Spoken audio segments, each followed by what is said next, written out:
Ladies and gentlemen, it is a real a privilege to be able to join you as part of this event, a very important event, to share with you the important issues around particularly vocational education and training opportunities here in the state of Queensland.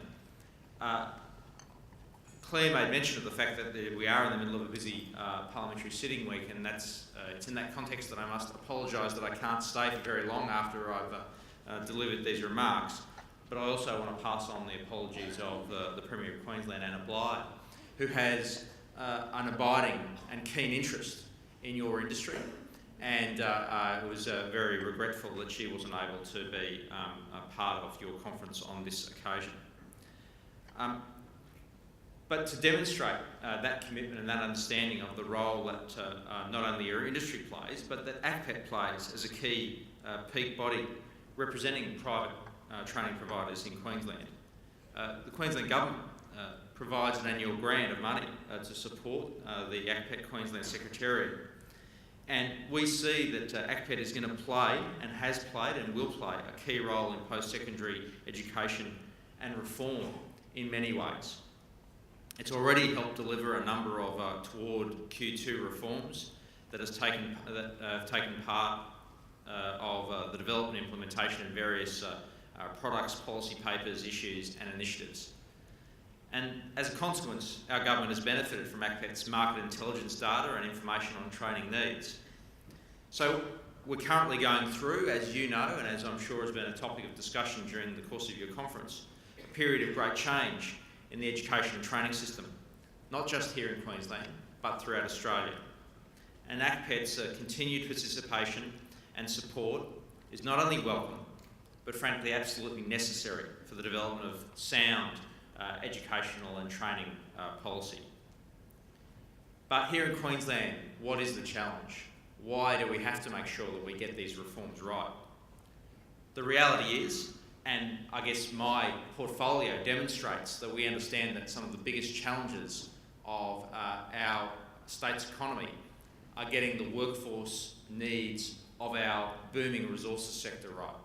The fact that I am the Minister for Employment, Skills and Mining wasn't a mistake. It wasn't what was left over after the Premier allocated all the other portfolios.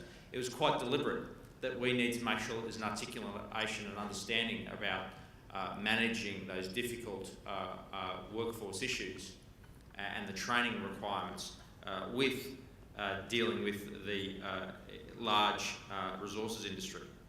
One of the key drivers, clearly, of not only the Australian economy, but particularly the Queensland economy. Over the next few years, there's over 100 projects worth in the order of $150 billion expected to commence here in Queensland in the resources sector alone.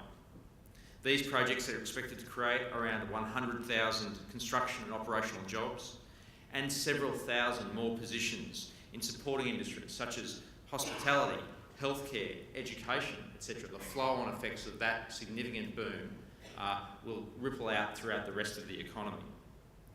And the Bligh government recognises that meeting the skill needs of Queensland is a shared responsibility between government and industry.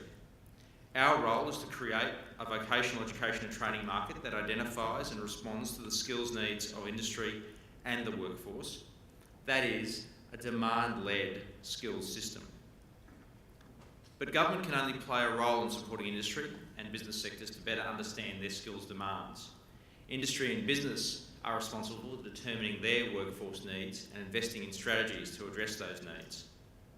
Industry's investment in its workforce increases the productivity of its workers, as well as its business performance and growth.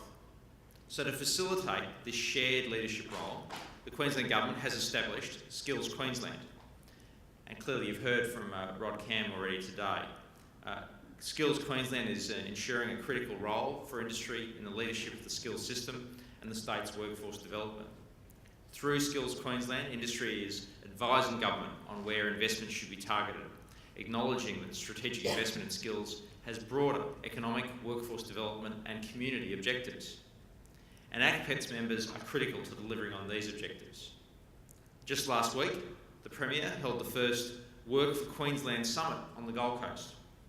One of the key outcomes of the summit was a decision to hold a series of jobs and skills expos at several locations across Queensland. I would highly encourage all interested ACPED members to contact Skills Queensland to find out how you can be a part of this rapidly expanding resources industry in Queensland and the training market that is necessary alongside it. Those events will be happening late in October, so don't sit on your haunches, don't sit back and wait, get engaged. Equally, as I say, there's a broader reform agenda going on, not only here in Queensland but across the country in relation to post-secondary education. So in July last year, the Queensland Government engaged a consultancy firm to look at our post-secondary education and training sector. I'm pleased that overall the review found that we have a well-established vet and higher education sector that's performing well. It did, however, identify a number of demographic and economic changes that lie ahead. It won't come as a surprise to you that these challenges include raising literacy and numeracy levels, increasing participation rates in post-secondary education, managing growth in tertiary education and training in a sustainable way, and improving the work readiness of graduates. These challenges are not unique to Queensland and all feature heavily in the Skills Australia report, Skills for Prosperity, that also sets that broader agenda and new directions for VET nationally. So, we're on a threshold of great change with major reforms proposed right across Australia, and the Queensland Government stands ready to work with the industry and the vet sector more generally to be part of those reforms. But it's important when talking to